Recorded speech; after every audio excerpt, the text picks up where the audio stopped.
எனக்கு பந்தோபஸ்துக்குன்னு வர்ற போலீஸ் 2 வீலர்ல வருவாங்க, முன்னால போயிட்டு இருப்பாங்க, அவ்வளவுதான், ஒருத்தர் 2 பேர். அதுலயுமே வந்து பாகுபாடு. இப்போ நீங்க ரவுடி எலிமெண்ட்ஸா இருக்கிறவங்களாம் போனாங்கன்னா முன்னால ஸ்ட்ரைக்கிங் ஃபோர்ஸ் போகும், பின்னால ஸ்ட்ரைக்கிங் ஃபோர்ஸ் போகும். இல்லைன்னா பொலிட்டிக்கலா சில புரோட்டோகால் வச்சிருப்பாங்க, அவங்க அதை முடிவு பண்ணி வச்சிருப்பாங்க, என்னன்னா இந்த மாதிரி பந்தோபஸ்து கொடுக்கணும். சில தலைவர்கள் போனாங்கன்னா முன்னால ஸ்ட்ரைக்கிங் ஃபோர்ஸ், பின்னால ஸ்ட்ரைக்கிங் ஃபோர்ஸ், முன்னால ஒரு 2-3 ஜீப்பு, பின்னால 2-3 ஜீப்பு, ஒரு எஸ்பி தலைமையிலே வந்து பாதுகாப்பு போவாங்க பந்தோபஸ்து, அல்லது டிஎஸ்பி தலைமையிலாவது பந்தோபஸ்து போவாங்க.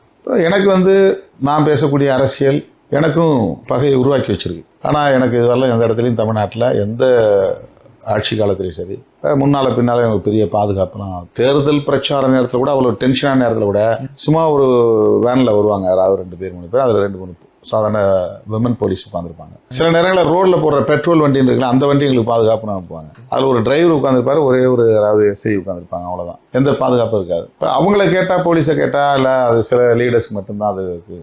பாதுகாப்புங்கிறது வந்து போலீஸ் மூலமாக நமக்கு கிடைச்சிடும், ஆயுதம் மூலமாக கிடைச்சிருங்கிறதான் இல்லை. நம்முடைய அணுகுமுறைகள் மூலம் நம்மளை தற்காத்து கொள்ளணுங்கிறது மட்டும்தான் அதில் நம்ம கற்ற பாடம். எல்லாருக்குமே ஒரு லைஃப் த்ரெட் இருக்கும், இந்த மாதிரி பொது வாழ்க்கையில் இருக்கிறவங்களுக்கு பல்வேறு கோணங்கள் இருக்குது. நான் வந்து இப்போ கடுமையாக வந்து சனாதன அரசியலை எதிர்த்து பேசுகிறேன். சனாதனத்தின் மீது நம்பிக்கை உள்ளவங்க என்ன எப்படி பார்ப்பாங்க? பேராசிரியர் கல்புர்கி எந்த கட்சியும் இல்லை, அவர் ஒரு ஜனநாயக சக்தி. அவரை வீட்டில் போய் படுகொலை செஞ்சாங்க, சனாதன் சன்ஸ்தாத்னு ஒரு அமைப்பு. கௌரி லங்கேஷ் எந்த கட்சியை சார்ந்தவங்க கிடையாது, ஒரு இன்டலெக்சுவல், ஒரு ஹியூமன் ரைட்ஸ் ஆக்டிவிஸ்ட்டு.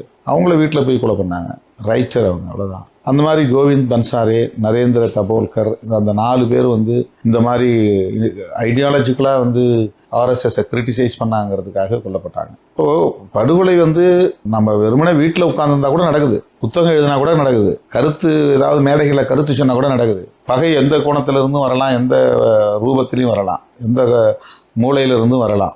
அந்த மாதிரி பொது வாழ்க்கையில் இருக்கிற அத்தனை பேருமே வந்து அச்சுறுத்தலுக்கு ஆளாக்கப்படுகிறார்கள். அது இந்தியா முழுக்க இருக்கு. தமிழ்நாடு போலீஸினுடைய புலன் விசாரணையை நான் நம்புகிறேன். கூட்டணி கட்சி என்கிற முறையில் அவர்களுக்கு நான் அழுத்தம் கொடுக்க விரும்புகிறேன் என்று கூறியிருந்தேன். பாஜகவினருக்கு தமிழ்நாடு போலீஸ் மீது நம்பிக்கை இல்லை, அது யதார்த்தமானது தான். அவர்கள் அரசியல் பகையாக கருதக்கூடிய ஒரு கட்சி திமுக, அவங்க ஆட்சி இங்கே நடக்கிறது.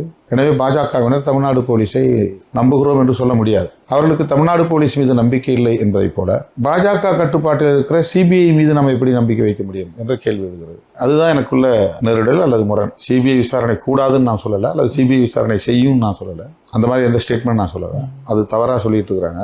முதல்ல நான் ஒன்று சொன்னேன், அப்புறம் மாற்றி சொன்னேன்றாங்க, அது தவறு. அந்த மாதிரி நான் எந்த இடத்துலையும் சொல்லலை. மாயாவதி அம்மையார் பேசும்போது சிபிஐ விசாரணை கோரினார்கள், அவர்கள் சிபிஐ விசாரணை கேட்கிறார்களே, உங்கள் கருத்து என்ன என்று ஆங்கில ஊடகங்களில் சிலர் கேட்டார்கள். அப்போது நான் சொன்னேன், தன்னுடைய கட்சி தலைவர், மாநில தலைவர் கொல்லப்பட்ட நிலையில் அவருக்கு ஒரு பெரிய வலி இருக்கும், துயரம் இருக்கும். அந்த வலியிலிருந்து, துயரத்திலிருந்து அவர் இந்த கோரிக்கையை வைக்கிறார். தமிழ்நாடு அரசின் மீது அவருக்கு நம்பிக்கை இல்லை, அதனால் இந்த கோரிக்கையை வைக்கிறார். நான் ஒரு கூட்டணியில், ஆளுங்கட்சி கூட்டணியில் இருக்கிறேன், தமிழ்நாடு போலீஸை நம்புகிறேன். அவர் அந்த கருத்தை சொன்னதை நான் புறந்தள்ளவில்லை, அவருடைய கருத்தை நான் புறந்தள்ள முடியாது. ஆனாலும் தமிழ்நாடு போலீஸை நான் நம்புகிறேன் அப்படின்னு சொன்னேன்.